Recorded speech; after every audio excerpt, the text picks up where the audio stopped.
All right, my name is Blaize. Welcome to the Blaize interview, and this is Jack Boston. How you been, Jack? I haven't seen you for honestly since last summer. It feels like It's probably almost a year at that least. it's been. But I've been seeing you doing a lot of great work. I saw you at a whole bunch of haha shows, the roast battles. Of course. Those digits, those are always fun. Just Those hectic. battles. Yeah, they can be pretty chaotic. What for you as a comic? What do you think of when you go into a roast? How do you prepare for a roast battle? That's a good question. I don't. I don't personally prepare for a roast battle. It's a different kind of comedy. Someone was telling me that he doesn't even think of roast battles as the same, as comedy. He thinks of it as just a place to be mean to people. And he said that it was a bad thing. I do love how cynical you can be, especially with your comic. Of course. Yeah, it's just really just an outlet for rage and anger. It's either this or school shooting. So at least you pick something constructive. Yeah, it's still in a room full of people, but they're alive this time. When you bomb, people still are alive. For now. For now. If I bomb really badly, then you might kill someone. The thing about the roast battle stuff is that it's always fun to do. It helps to be a little bit analytical about it, to do research about the person and listen to their stand-up, because with these shows you don't usually meet the person until you're going on stage with them. Yes. And what most people do is just go on the roast battle and say, you're a pedophile and you're gay and you fuck men and children. And it's just that back and forth for at least 8 people. So if you have anything other than that, then you're already one step ahead. So you feel like the roast battles, the people are too simplistic? It's the same thing? It can be hard to write anything when you don't know anything about the person. That's fair. That's why I think most roast battles are done when the people already know each other and you're writing for each other. Whereas this is more just whoever signs up at the right time. Yeah. So it's definitely interesting. Sometimes that can be really wild with 2 people who you wouldn't expect. But it's definitely a challenge to get in the right mindset for. Have you ever done a roast battle? I've done the roast battle. I did it once. I did Los Digits, Ha-Ha's. I did it with Marco Luigi. Horrible. Who did won? Horrible. He did, because we both did horrible. That's fair. We both did horrible. Oh, no, it was my first roast battle ever. I was not really feeling it. Yeah. Yeah. I mean, you could always try a second time. Yeah. That's what they say about doing open mics. If you bomb on the first open mic, everyone does. Yeah. You have to do it a second time and then bomb again. I think I just need to find the right partner. You know what I mean? Exactly. Because I didn't know Marco. Marco just started doing comedy at the time, and he was brand new. He was fresh. Really? And I was there's nothing to really talk about. You know what I mean? So it was just I have nothing to talk about with him. It was the best thing I got was he's an old man starting comedy in his late 40s. This isn't a roast battle. This is a midlife crisis. Oh God! I just realized I accidentally insulted the venue on a roast battle once. It was going pretty badly, and I was pretty desperate, and it was an older guy too. Okay. And I had to think of a joke on the fly because they're do another one. Yeah. I'm okay, well, if I'm your age and still doing this, then I would probably kill myself. And the room was quiet because I had insulted the show and the club. Yeah, and the audience and the host and the people judging. Yeah, I don't think I won. No. I might have. Well, I'm kind of winning the war. Yeah. The roast war. Sure. I'm losing the battles. All the battles. But the war is going pretty good. But Ha-Ha is a great venue. I love Ha-Ha. It's always great. I was there last night watching Sam Howard. She had a great show. It's the Not Your Mom's Mondays. All the comics who were out there were great. Wow. What? Yeah, it's good to hear. You're why wouldn't I go? Why wasn't I invited? Exactly. Well, first off, it's an all-female mic. Woman's mic. No, Yeah. I'd get tasered as soon as I walked in. That's why. No, but woman's mic. Why are they doing comedy? Oh, no. No. Yeah, it's a good... I thought it was a mic usually. Is it a show now? They do, from what I've heard, it's Mondays, they usually have the open mic, and then they'll have a show once a month or something like that. Mm-hmm. I think that's what they're doing, but I'm not really sure about the whole format. Once again, not a mic or show I'm going to be really participating in. Yeah. So I don't really pay attention That's to fair. I do get a little bit of like FOMO when I hear about shows that I can't be on. Like, there's a difference between shows that I can't be on because I'm not a good enough comedian. That's something I've learned to accept. Yeah, shows fair. I just can't ever be on, I'm like, it's not good enough. There's got one equality. It's not. It should be me. I should be there. I should have good things happen. Good things should happen to me. Exactly. Actually, I feel a lot of like FOMO from shows. Like, I see a lot of shows, and I'm always just working, and I'm always doing stuff. Yeah. And I just wish I was there. And it's funny because I didn't know what FOMO meant until like a year or two ago. Like, when I was growing up, I thought it was a funny, like a clever way to say homo. I was like, oh, you guys are being sneaky. I know you mean homo. Major homo, honestly, right? Honestly, if you see these dudes, especially these bros, some of these bros are kind of a little homo.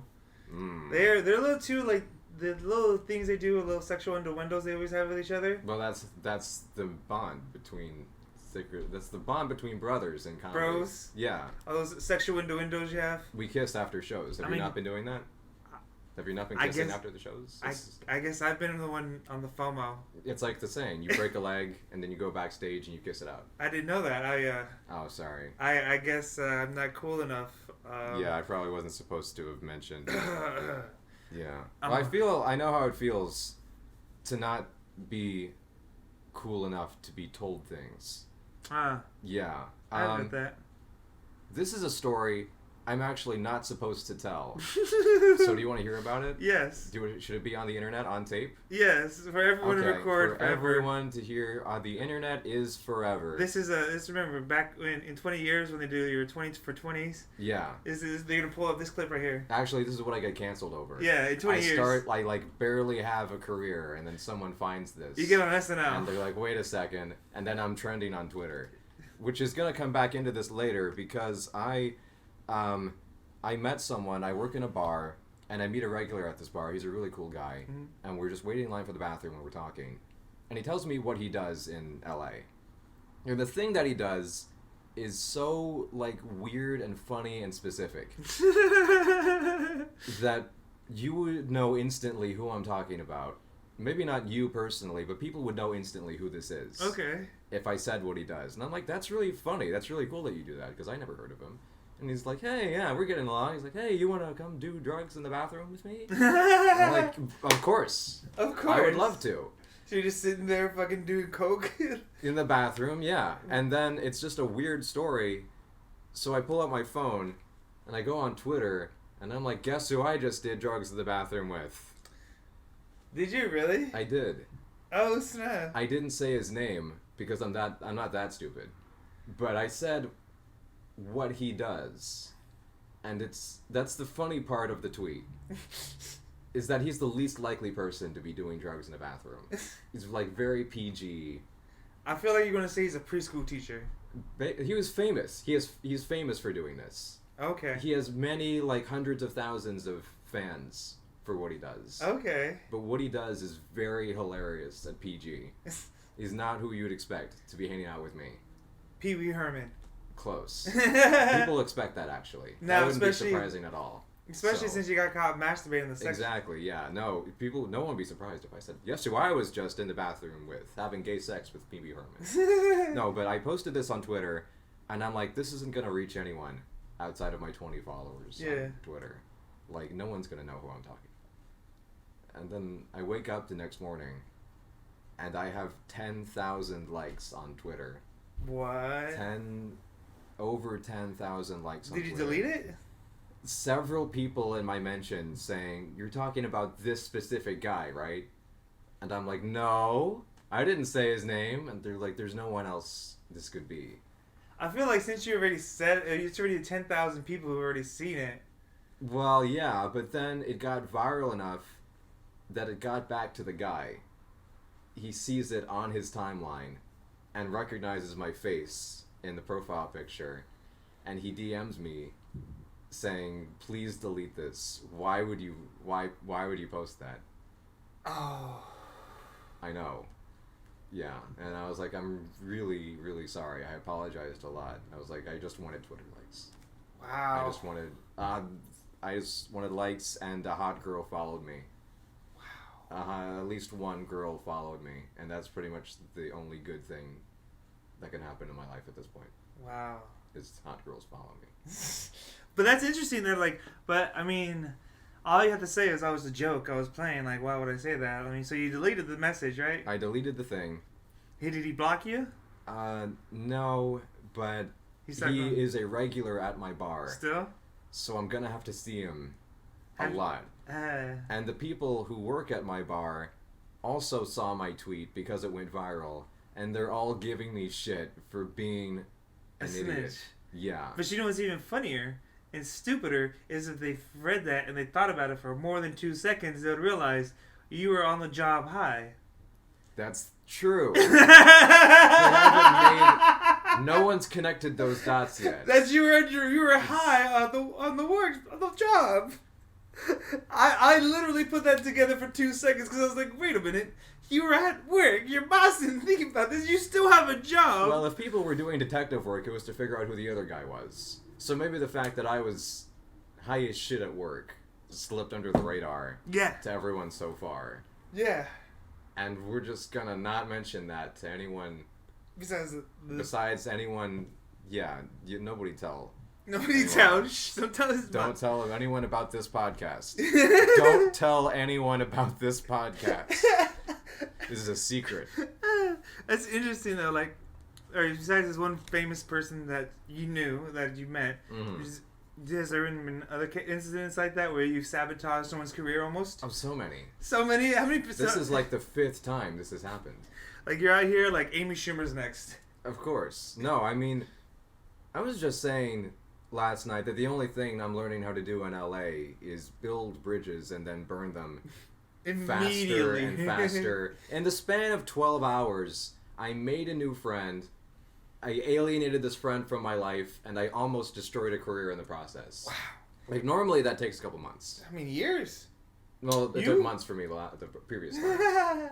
Fair. Yeah. Fair, but like this... I'm getting better at it. I mean, honestly, next one's going to be minutes. Next one's going to be in minutes. I meet someone and ruin their life. You like cause a divorce? I just cause a divorce. I just pull out a prostitute out of a closet. No, what happens? You're just like, oh, hey, man, how was the strip club last night? It's like, what strip club?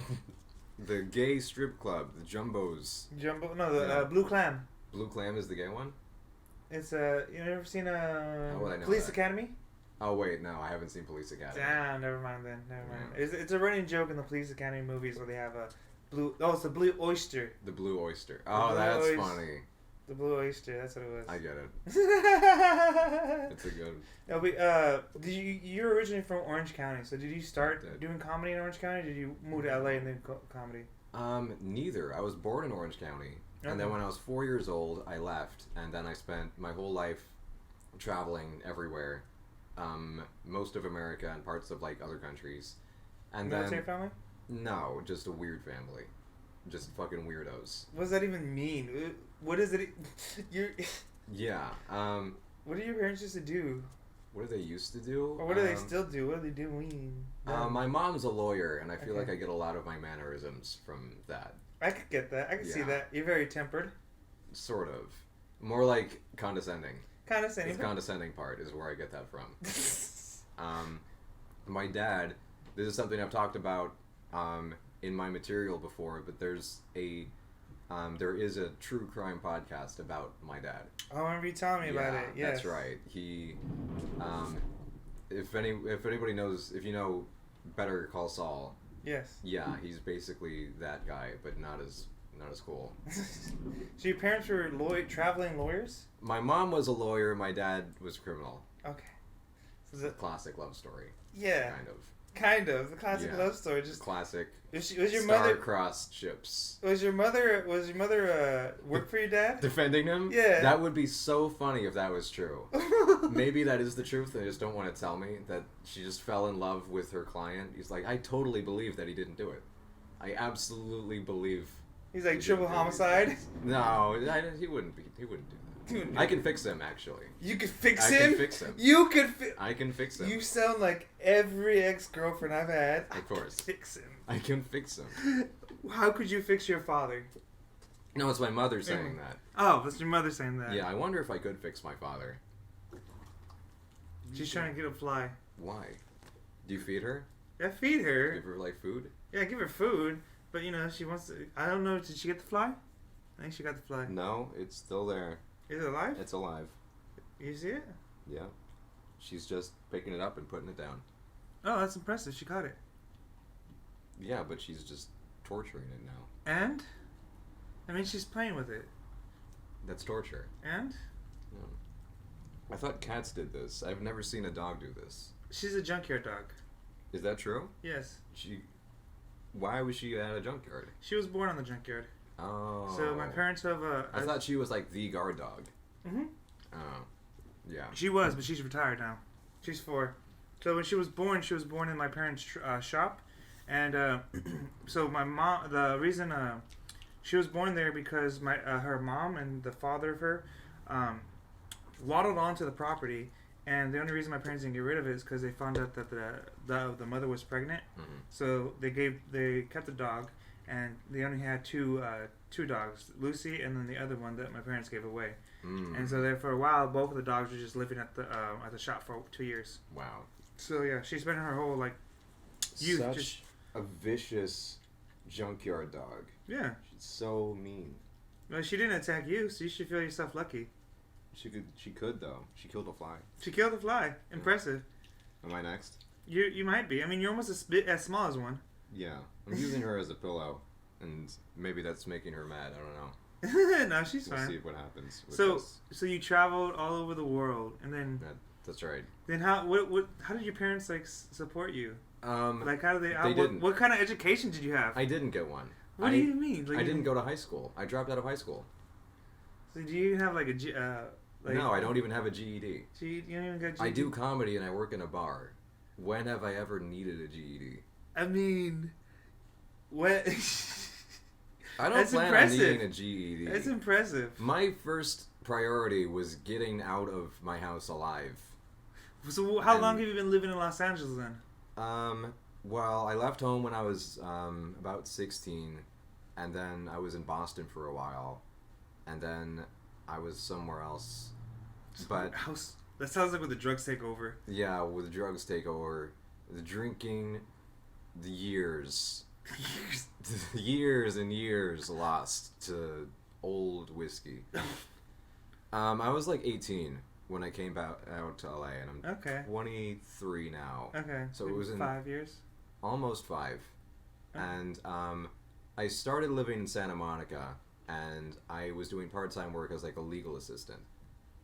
Okay. Yeah, without any credentials at all. I kind of scammed my way into that one. So basically, you got a little bit of your father and a little bit of your mother, so you balanced out. Yeah, exactly. It makes so much sense in hindsight that I would both have that job and have lied my way into that. But I did that, and I was also doing a lot of volunteer work. I'm really active with DSA and a lot of the local unions. What's the DSA? Democratic Socialists of America. Okay. So a lot of local tenants' rights stuff, and through that, I met people who worked in entertainment unions. And one of those people was a comedian. Her name was actually Claire Downs. Claire Downs, okay. I'm comfortable naming this person because all she said to me was that I was funny and that I should try doing stand-up. Nice. And I was like, okay, no one else had told me to do that. And that was last summer, last July, 4th of July was the first day that I started, so I just passed my first anniversary. Hey. Thank you. There you go. Thanks. Where was your first one at? Where'd you do it at? Fourth Wall in North Hollywood. Nice, this is a good spot. This is a nice, fun place. Yeah, I was so scared walking in because, it's the typical reasons. Also, it's in a strip mall below the freeway underpass, and there's weeds out front, and there's garbage all over the parking lot, and the window's broken. The window's been broken for at least a year.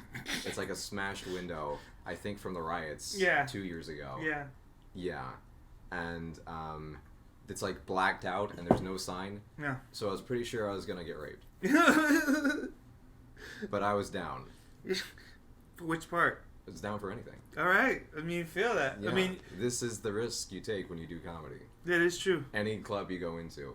Most of the clubs I go into. It's fair. Yeah, most of the venues. You're not that big, yeah. Well, I know Taekwondo. So, it has happened, actually. I have. Which part? Yeah, I've been in a nightclub bathroom. And had to defend yourself? I did not defend myself. Oh. Yeah, it was bad. I apologize. Thank you. Yeah. Yeah, that was within like a month of doing comedy. Oh. Yeah, and I was like super upset, obviously. Yeah. And I like come out of the club crying. Like that had never happened to me. I was literally just like molested. Yeah. In public. Yeah. I just come out of the club and I'm like crying on the sidewalk outside. Yeah. And a homeless person carrying like a shopping cart, he stops and he's like, "Are you okay?" Wow. And I'm like, "No, I just left that club." And he's like, "What happened?" And he comes and sits down next to me. He's like, "What happened?" I was like, "Well, I was in the bathroom and someone like pinned me against the wall and like sexually assaulted me." Wow. And I just have no idea what to do. And this guy said, "Wow, that's really hard. Did he suck your dick or did you suck his?" And I was like, he sucked mine. And then he puts like his hand on my shoulder just like this, and he's like, "Don't worry, you're not gay." I'm not making any of this up. I'm pretty sure you're not. You can't make this up. Yeah, and then he gets up and just walks away. Like that was the life-changing advice I needed to hear in that moment. Oh my God. Don't worry, you're not gay. Thank God. If you had sucked his dick, we would have a huge problem. You are gay now. Oh no. On top of being raped, you're also gay. I'm so sorry. Well, did it make you feel better? A little, yeah. I was glad to find out that I wasn't gay. Fair. Yeah, it's always a good thing to find out. How are you doing now with that? Like, I don't even know how to really approach that situation. Yeah, no one does. No one does. Yeah, that's why I haven't said it on stage. It's still one of those things where you gotta really figure out the line between saying a joke and having people go, "Aww." Yeah. That's like the worst sound to hear on stage, right? That's worse than booing. That's worse than silence, is when you say a joke and people are like, "Aww." Sometimes it depends, because I sometimes I like when I get that, like, "ah," like sometimes when it's like, "ah."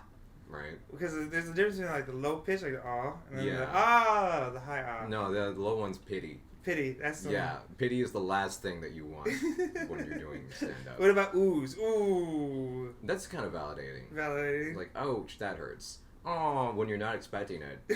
It's like, I was expecting you to laugh at that. Not just feel even worse for me. I just feel pity for me. Yeah. Because my job is to make people feel better. About themselves and about myself. So it's like I'm doing the opposite of what I'm supposed to be doing right now. Is I'm making people sad. I'm a really good comedian. I'm making people sad. If there was like a person who gets on stage and makes people sad, then I mean, you pretty much could just work at the funeral homes. Yeah. Knock them all dead. Yeah, and just paint the little dicks on the faces. So what the sarcastic and like your tone of voice and everything plays into like all your dark humor. Like how did that like come about? Like just that dark humor, like, you know, why did you decide to stay with the dark humor? I don't know if it's a decision, no, so much. It's just kind of the life. The life? Yeah, it's the life. You just have dark humor. But this is actually kind of a weird thing. When I was a younger kid, I had a lot of like speech problems. I couldn't say the. I would say duh. And that went until I was literally like 11 or 12 years old that I couldn't say the. So what I did to fix this myself was listen to podcasts. And they were actually comedy podcasts. So every night when I'd be going to sleep, I just like wanted a voice to be, you know how you like want a voice when you're sleeping sometimes, like what some people have the TV on. Yeah. I'd put in earbuds and I would listen to 24/7 comedy radio. Okay. And within a couple of months, I noticed myself like copying the speech patterns of the comedy podcast. and I've been talking like that ever since. So I literally stole my speech from podcasters. I mean, but your voice is actually like, if I were to say anything, you do have a great radio voice. Thank you. Like I stole it from the radio. Yeah. So that makes sense. You have a great like radio voice. Like if I'd hear you on like NPR or something like that, like in today's news. I have been on NPR. You have? I was 8 years old, and my school switched the chocolate milk with regular milk, and Fox News was pissed. Like, our local Fox station was like, fucking liberals, getting rid of the chocolate milk. And then NPR came out to do, like, counter interviews, and I was one of the kids that they interviewed for NPR. Were you for or against the milk? I don't remember. Let me think about this.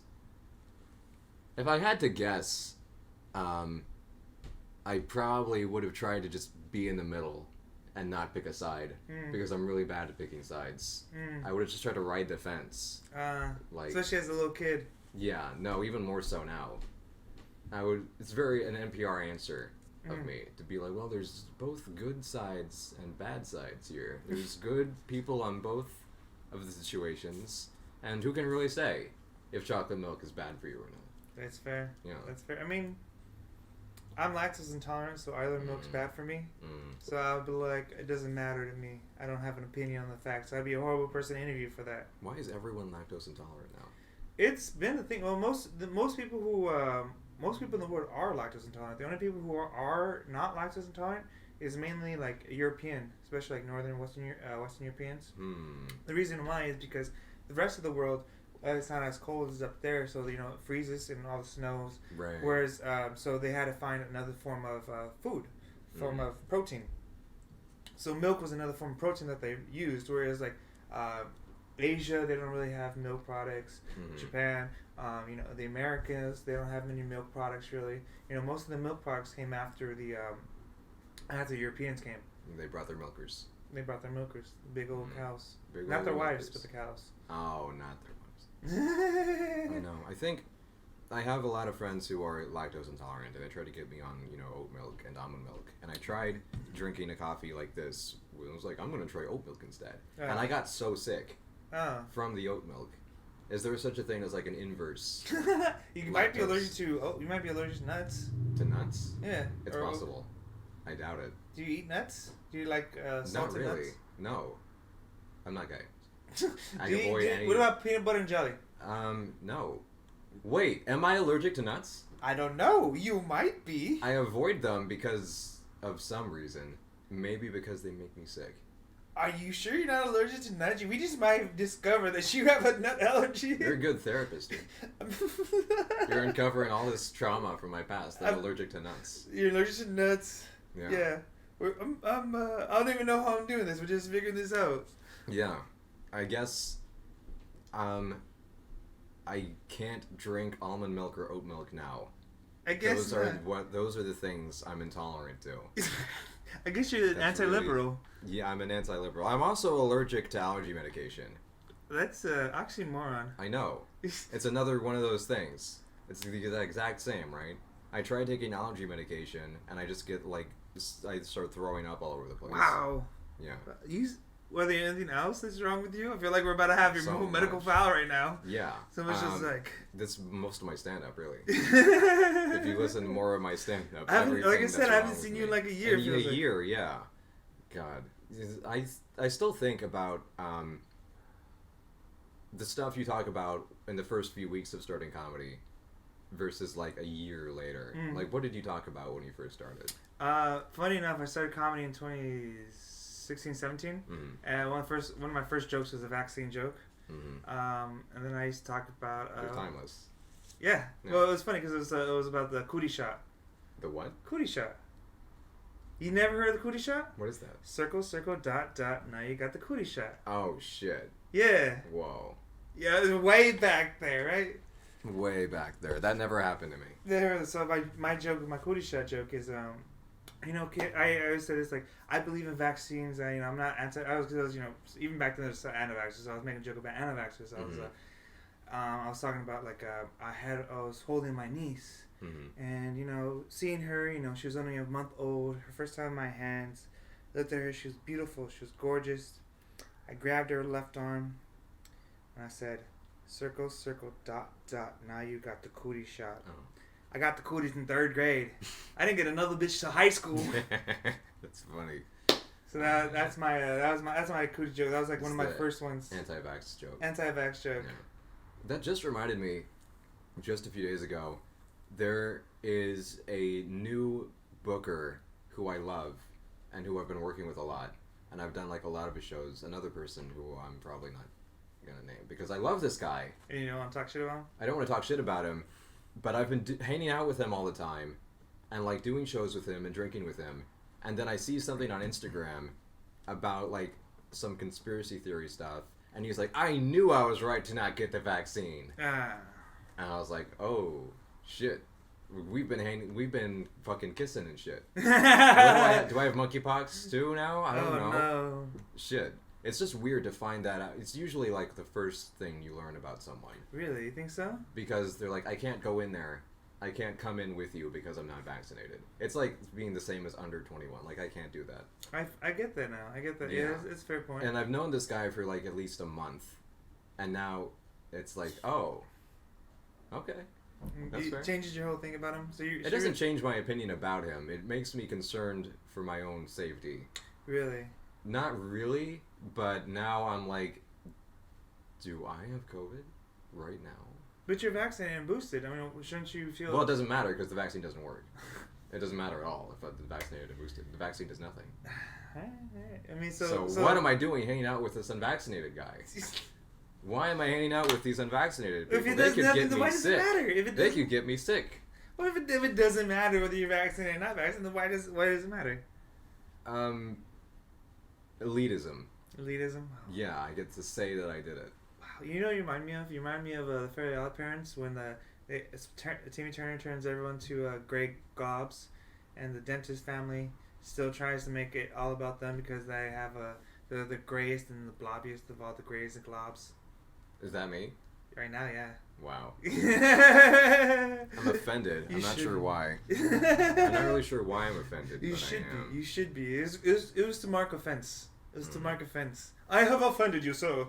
I appreciate that. Usually when people offend, it goes over my head. It's not good. It's not good. So when people say, that was meant to be hurtful, I meant to hurt you, that actually helps me out. Like someone was telling me once that after I did something stupid, they looked me in the eye and said, you know, it's also a bad idea to do this very, very stupid thing. I'm like, are you talking about me? Are you talking about me right now? And they're like, yes.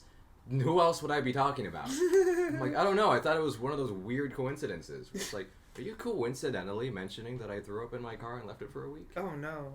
This actually still happened. That's... Wow. It's still there. No. It's there currently. No. I'm not kidding. No. I work in a bar. I've cleaned up 2 other people's vomit before my own. That's sad. Since the puke. It's July. That's right. Middle of July. And a hot car. Yeah. Black car? It's a hot car. Hot car? It's a white car, so maybe not that bad. Not as bad. I mean, leather? It's pretty bad. Yeah. Oh. I had to actually build up courage to get in my car and drive here today. No. I'm standing outside my door going, No. We can do that. I'm doing laps around my car and I just take a deep breath and then I hold it all the way from Mid-City up to 405 onto Magnolia and then I come out here and it's basically what happens. Oh no. Oh yeah. No. So, but it'll resolve itself.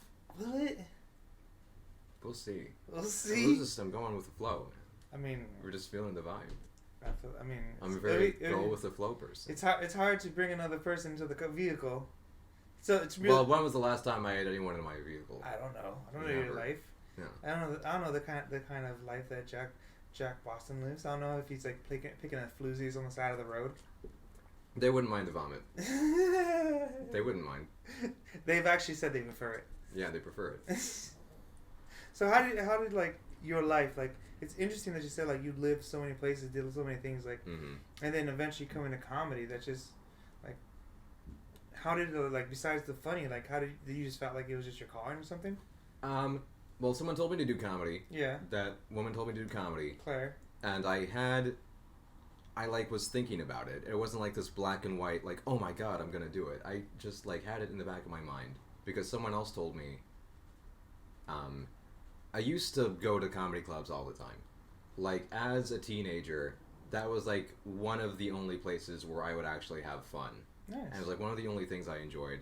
And I'm like, that makes a lot of sense. And then it was just this one moment where I thought about all of the bad things that had ever happened in my life, and then realized that they were all really funny. Like, oh my god, that's actually hilarious at my expense. And it just changed like everything instantly, and I signed up the next day. The humor and trauma? Kind of. Yeah. I mean, I don't know if it's reaches the level of trauma, really. What my first joke was about was that I told my dad to go to hell when I was 5, but I didn't know the word for hell because I was 5. So I told him to go to the devil's place. And I felt guilty about that for like almost 20 years. I felt so bad about that. But that's actually a better insult, I feel like. The devil's place? That's so much worse. It's so much. To Go to hear the a devil's place. 5-year-old call you that. Jesus Christ. That's like crushing. I am such... Oh my god. And then he like tried to like pull me away. And then I was like, I don't know what this means, but I know it's going to be bad for him. So I said, help, help, he's not my dad. That's the second half of that story. Yeah. Same, like, 5 minutes. Yeah, it's great, though. It's not great for me. It's not a good look for me. But that was my first joke ever. Nice. Yeah. That's cool, though. But it's funny how you bring something that, like, way back then when you were 5 and, like, can be able to, like, tell it and then, you know. Well... I think it helps people feel better about themselves. Because if they can go, wow, I would never do that even when I was 5. He's like, why the fuck didn't I do that when I was 5? Of course, yeah. Then that's like something. You're onto something. So you like getting up there on the humor and seeing the crowd, like, but what about like bombing? When you start bombing up there, like, what do you feel when that happens? I want to kill myself. And I usually try to. Oh, no. Yeah. Bombing, I don't know. I've never really coped with failure. Ever in my life. If I'm bad at something, I give it like 1 or 2 tries, and then I'm like, I'm not doing this again. If I'm good at something, then I keep doing it. And luckily, I am just good at, like, entry-level good at a lot of different things. That when something, I like hit the first wall and then give up immediately.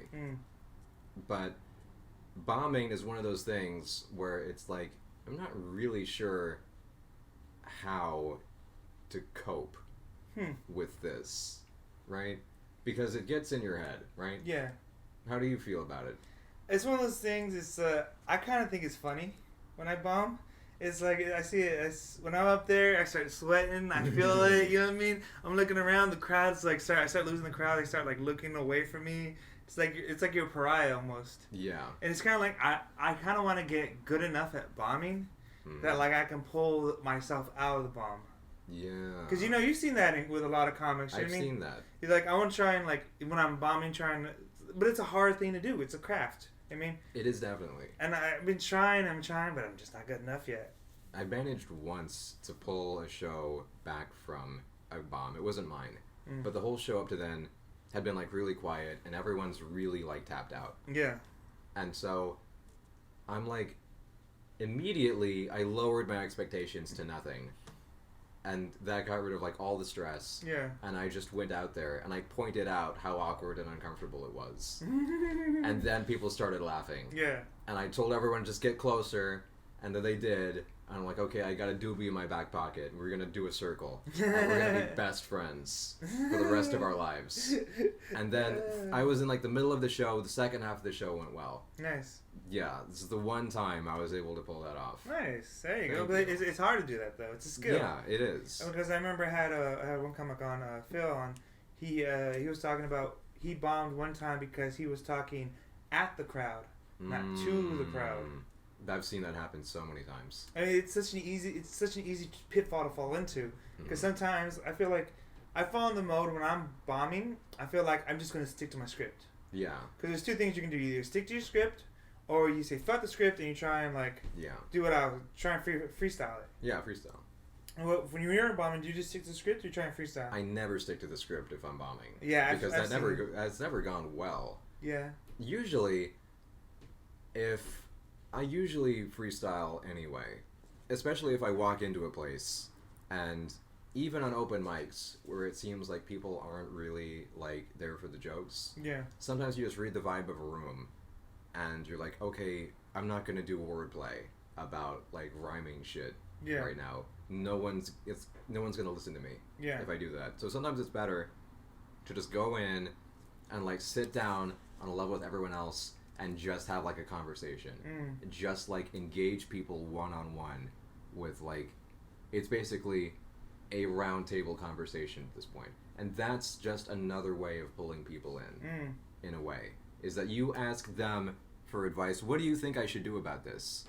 And then they give an answer, and in a way, that's kind of like audience engagement. Yeah, you gotta find a happy balance, because sometimes depend on the audience too. Because sometimes if you give some people an inch, they take the whole fucking yard. Oh, I've seen that before. Yeah.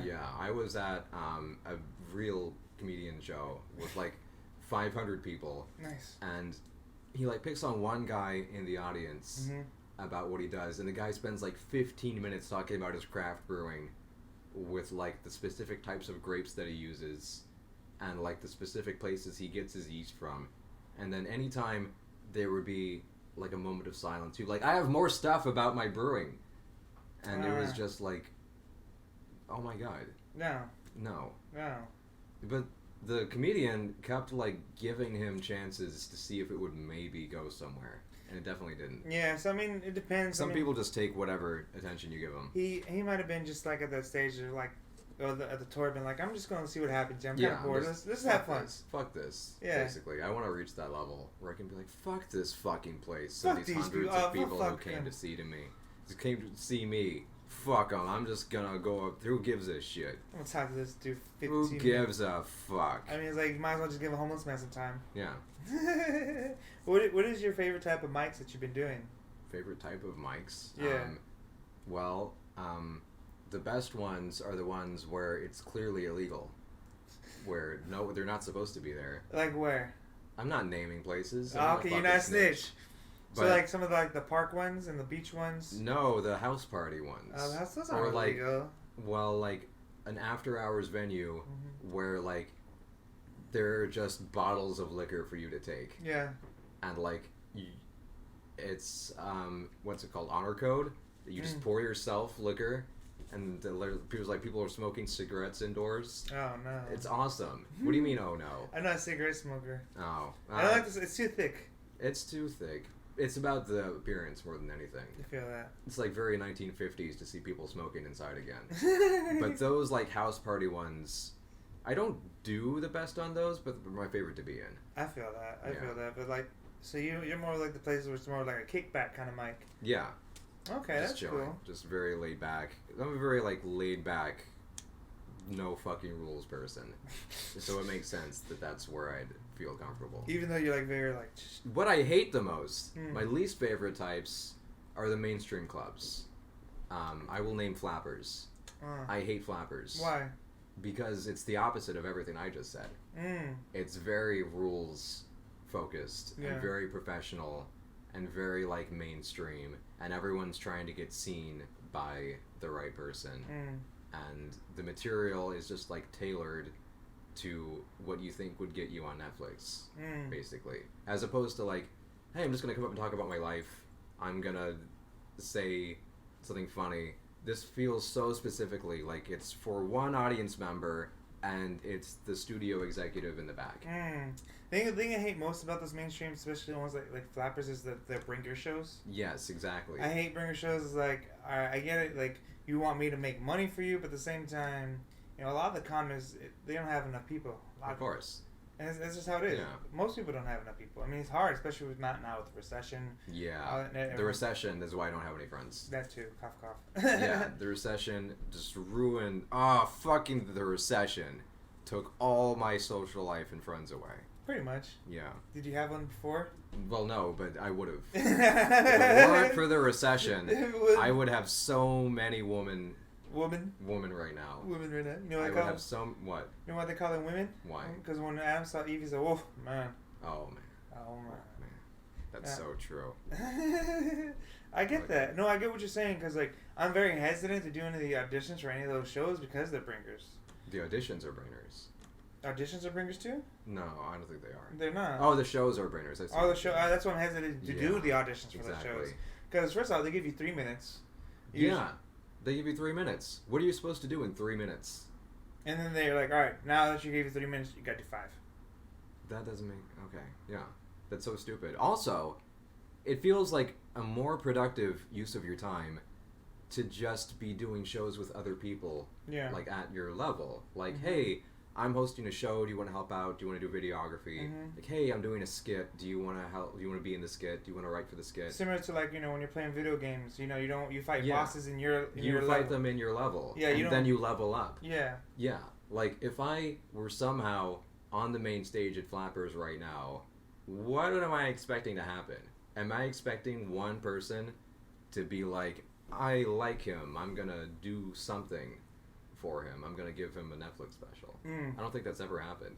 People get Netflix specials through power leveling and sucking dicks one at a time, and the dicks get progressively bigger and bigger, and you just get rid of your gag reflex. I thought the dicks just get smaller and smaller the higher you go. I wouldn't know. I'm at the very bottom. So you're the big dicks, or the small dicks? We started the small ones. You started small? Okay. We started small. Okay. It's only fair. So you, I get like a that. little button on a fur coat. So I get, no, but like, the regular clubs, the mainstream clubs are cool, but, excuse me, I really do like all these hike mics, the like the big chilling out here in NoHo. Big chilling. I love big chilling because, like you said, like you're in the back, you're out there with people, just a couple of beers.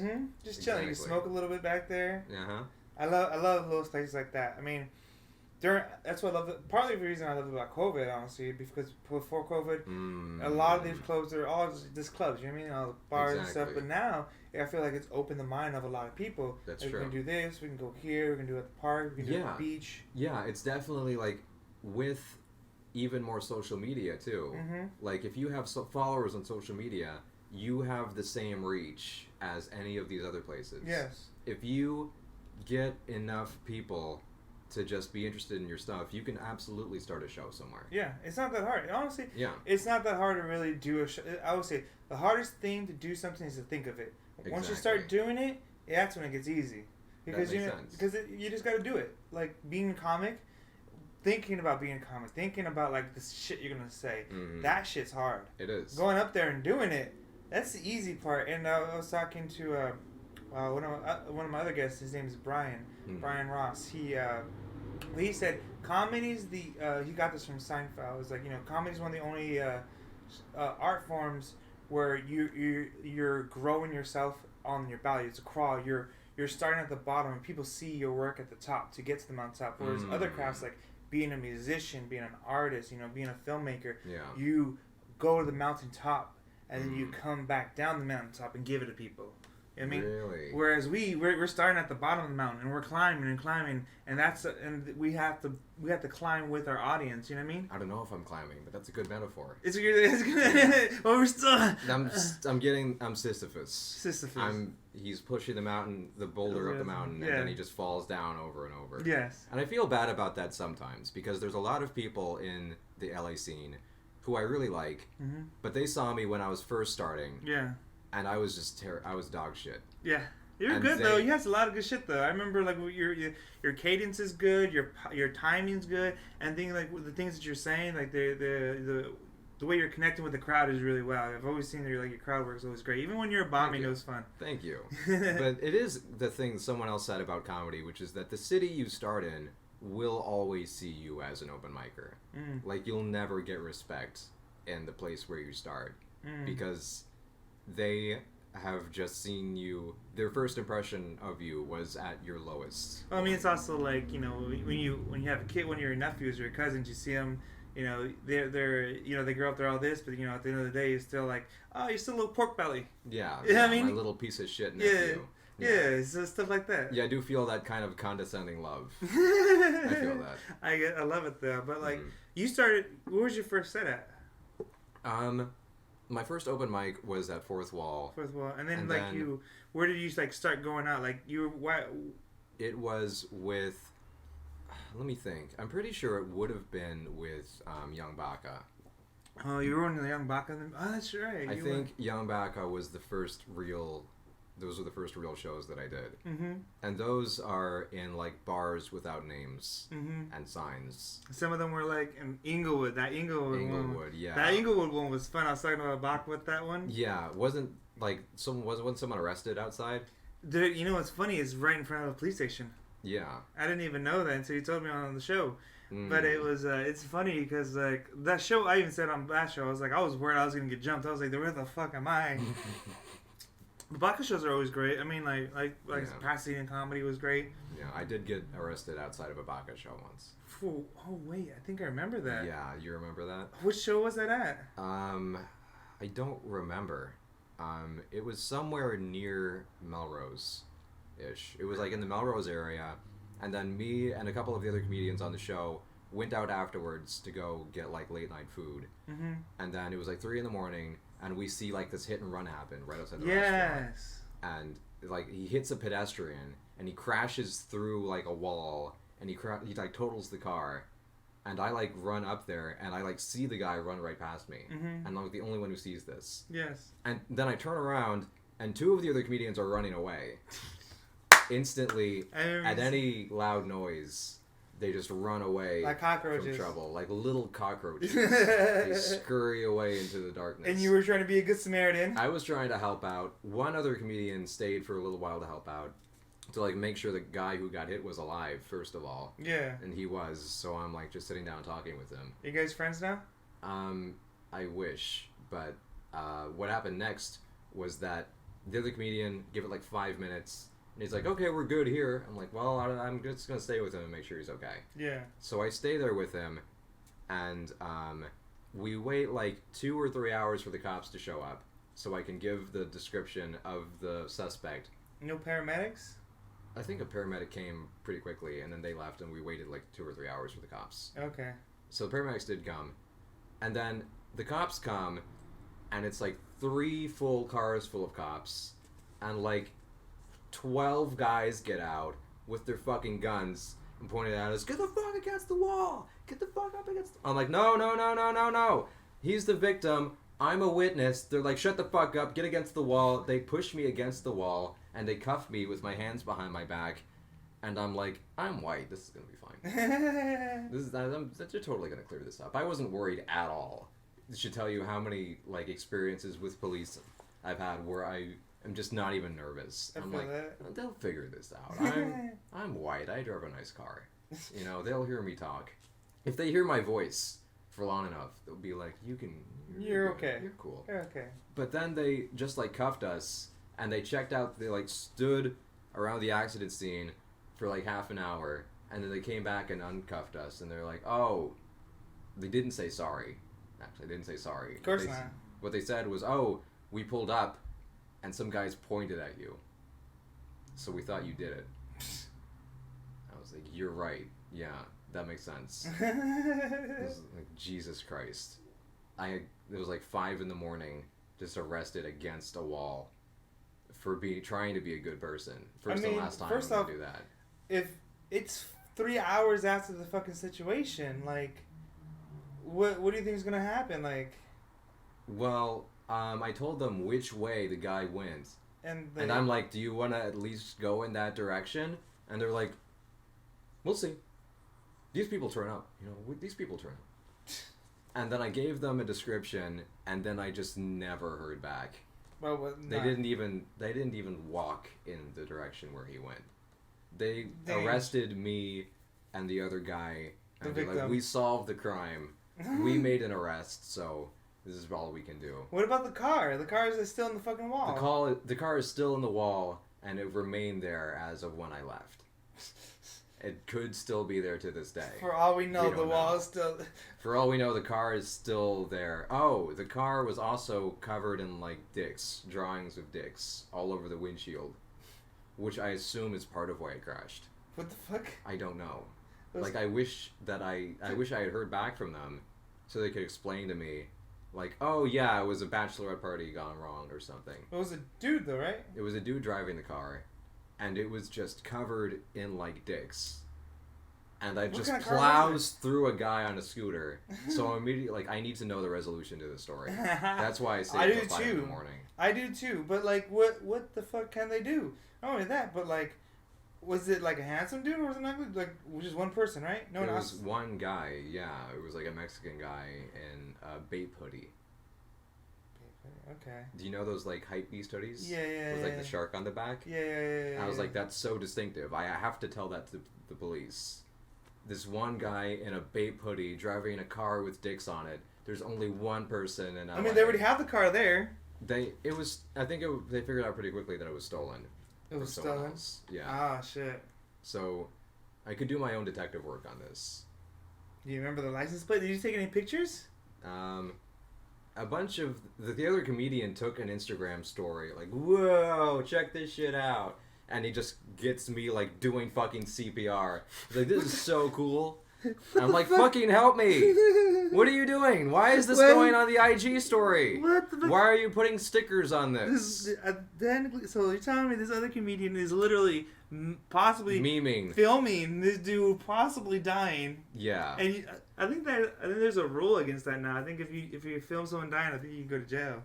That sucks. That takes out a lot of cool videos. But at least he stayed instead of running. For like the point is that comedians are spineless. They're all cockroaches. Most. I mean, you know, some good people. I mean, you're a good person. You stayed. I don't know if I'm a good person, but I stayed. I mean, you could have left the person there to possibly die. Yeah, I could have left him to die. Yeah. I mean, did you resuscitate him? Was he dead? Or was he? No, he just hurt his leg. Okay. Yeah. And yeah, then he got arrested. So he had a way worse day than me. Arrested with like a broken leg. Oh no. And like no resolution. Well, I feel like, I guess you guys didn't have to stay there that long though. I wanted to at least tell the police, hey, guy in a Bape hoodie, he went that way, and then I did my job. Yeah. And I was like, okay, I'm just gonna leave. But yeah, I think that was the last Baka show I did. No, I did another Baka show. And you told the story. I did tell that story. And then I did another Baka show at a bar in North Hollywood. And I may have gotten ejected from the venue by the bouncer for being a dick about my ID. I didn't start it. Well, if it's the one we were talking about earlier. Yeah, we talked about it earlier. We talked about, yeah, I can see why. I can see the dude is kind of a little bit of an asshole. Yeah, he was an asshole. But I know I look 12, but... This same bar, they have this one waitress there. She's so horrible. I know. The curly hair one, right? Any of them. Oh, fair enough. It's not a good bar.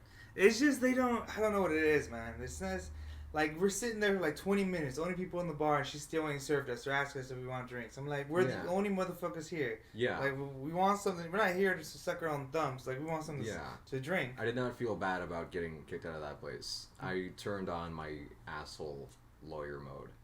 Kind of on purpose. They wouldn't let me bring food in, and then they let my friend bring food in because he's cool. Yeah.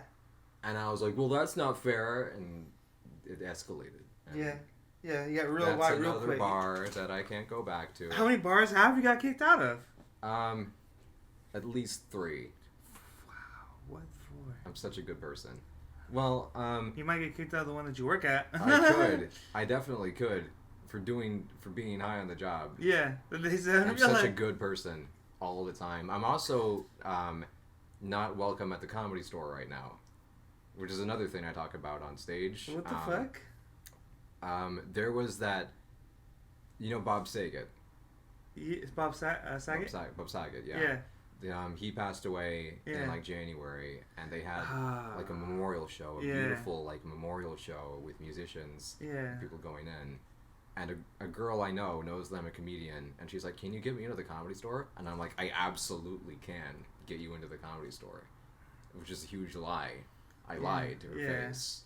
So what I do is, like, I know the door guys at the Comedy Store. Yeah. So I just, like, pull up. I'm like, "Hey, how are you guys doing?" Oh, no. So I come inside, and they're like, "Oh, sorry, man, you know, I would be inside right now, but if you're there's no seats, and you'd be standing, it's kind of obvious." So I pull up my wallet, and I get, like, $100 bill. I'm like, "What about this?" And they're like, "No, what are you doing?" And the girl is, like, watching this, and I know that she's watching me. Yeah. So I'm like, "How about $200? No, you didn't. I doubled down. No, you didn't. And they said, "Are you fucking retarded?" Yeah. And I said, "Maybe." And you pull out a third. They said, "You need to leave," and I did. Yeah. So I left, and then I came back maybe a month later, and the same guy was working the door, and he didn't, like, want to let me in.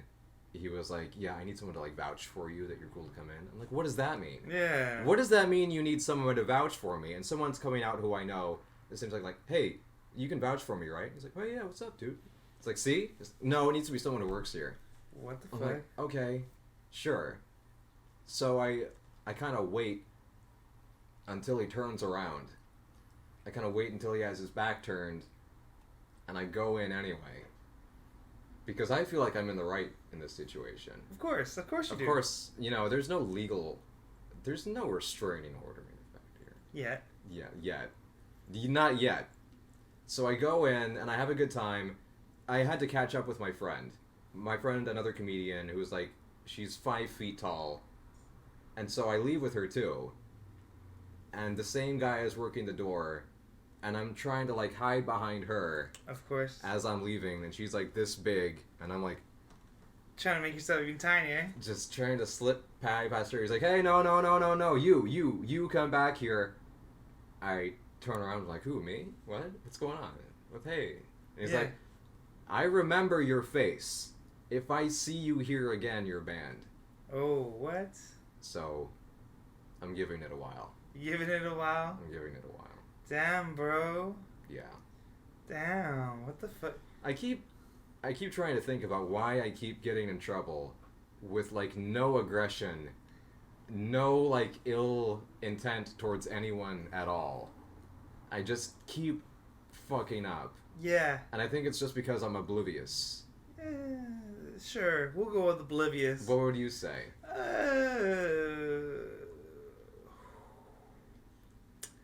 The word that I want to say eludes me at the moment.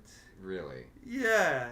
Is insane? Unstable? Not insane, not unstable. It's more just like... An asshole? No, I want to say...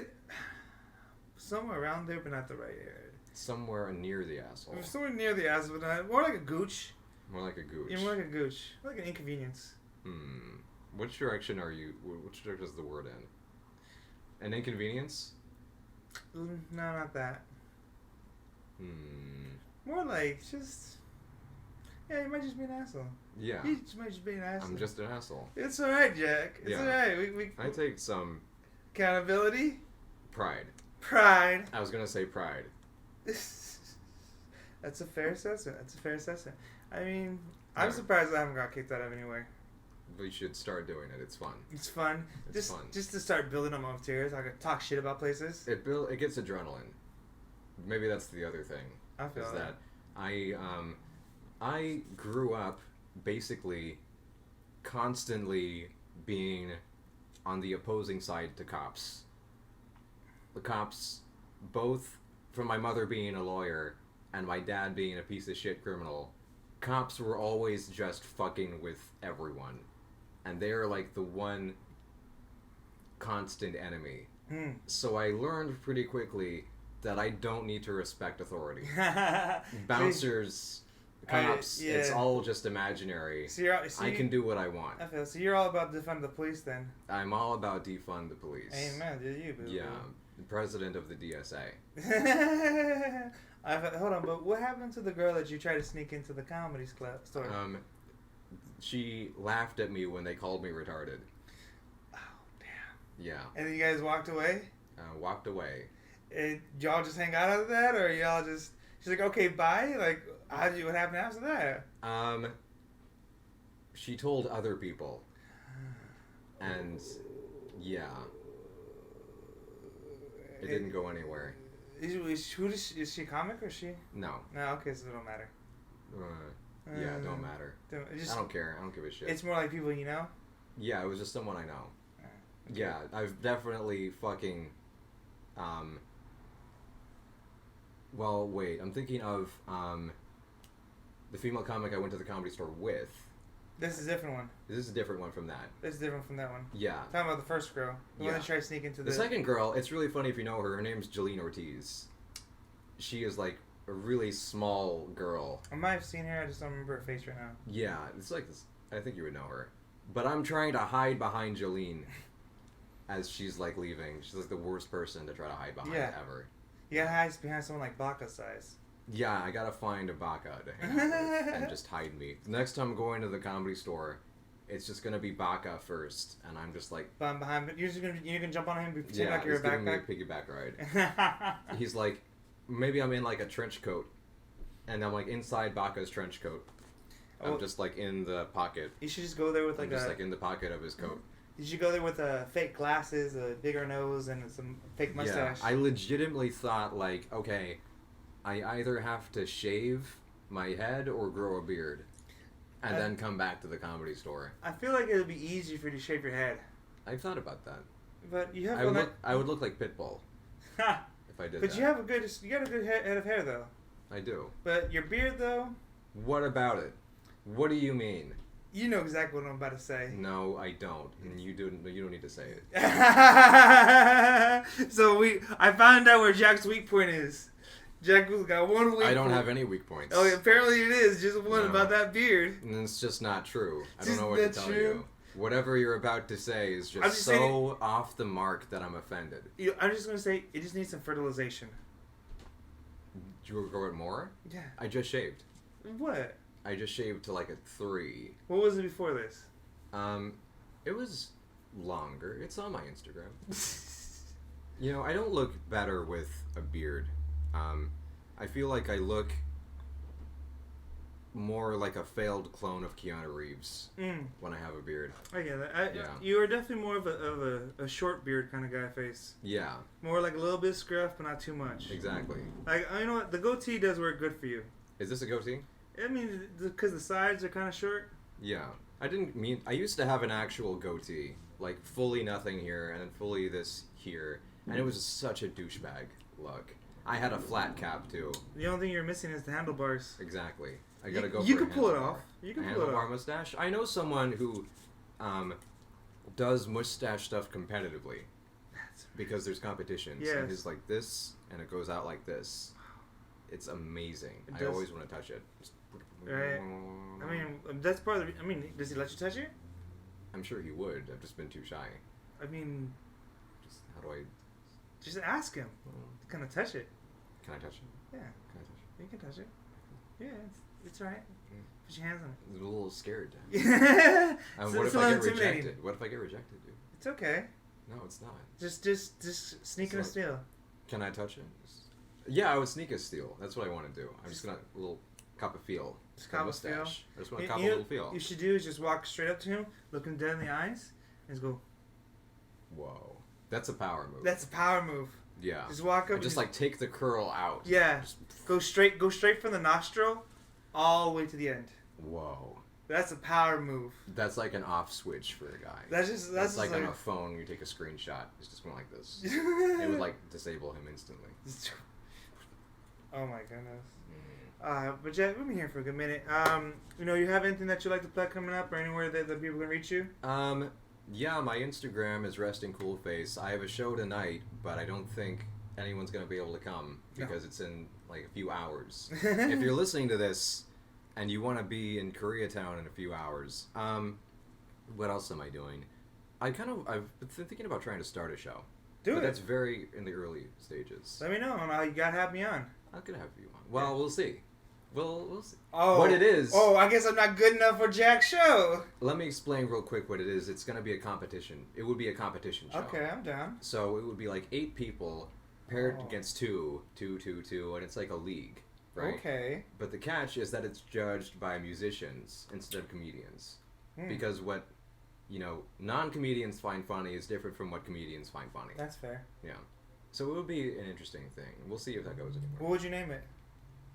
What would you name it? Any ideas for me? Let me see. Competition, 202. League. The league, comedy league. Comedy league? No, that's already taken. Twos. Spider. I don't see like 8-legged race. Hateful Eight. Hateful Eight. I don't know. Something like that. Hateful Eight. Comedy 8. Laughing 8. Laughing 8. Laughing 8. No. I want to say something that like says competition. Yeah. But like funny, like what's the funny? The joust. The joust. The jousting or the jousting. Or that would be funny. Something like that. They're like fence. Oh no. Fence. Yeah, jousting makes sense because that's 2-on-2 always. Yeah. Or, I mean, it's 2 people. Yeah. Always. I'll think about that. That's the best I can come up with on the spot. I like the visual. The visual. Actually, this is pretty good. You call it the joust. The joust. And, that's good. And then like you got to knock each other off. Yeah, and it would be like 2 people. Yeah. The joust. You just have like instead of having the big joust, you have a mic show. Mics instead of the thing. Yeah. That's good. I'm gonna steal that. Go ahead. So awesome. As you know, just so you know, catch Jack Boston at the joust. The joust. Thank you and take care, y'all. Peace.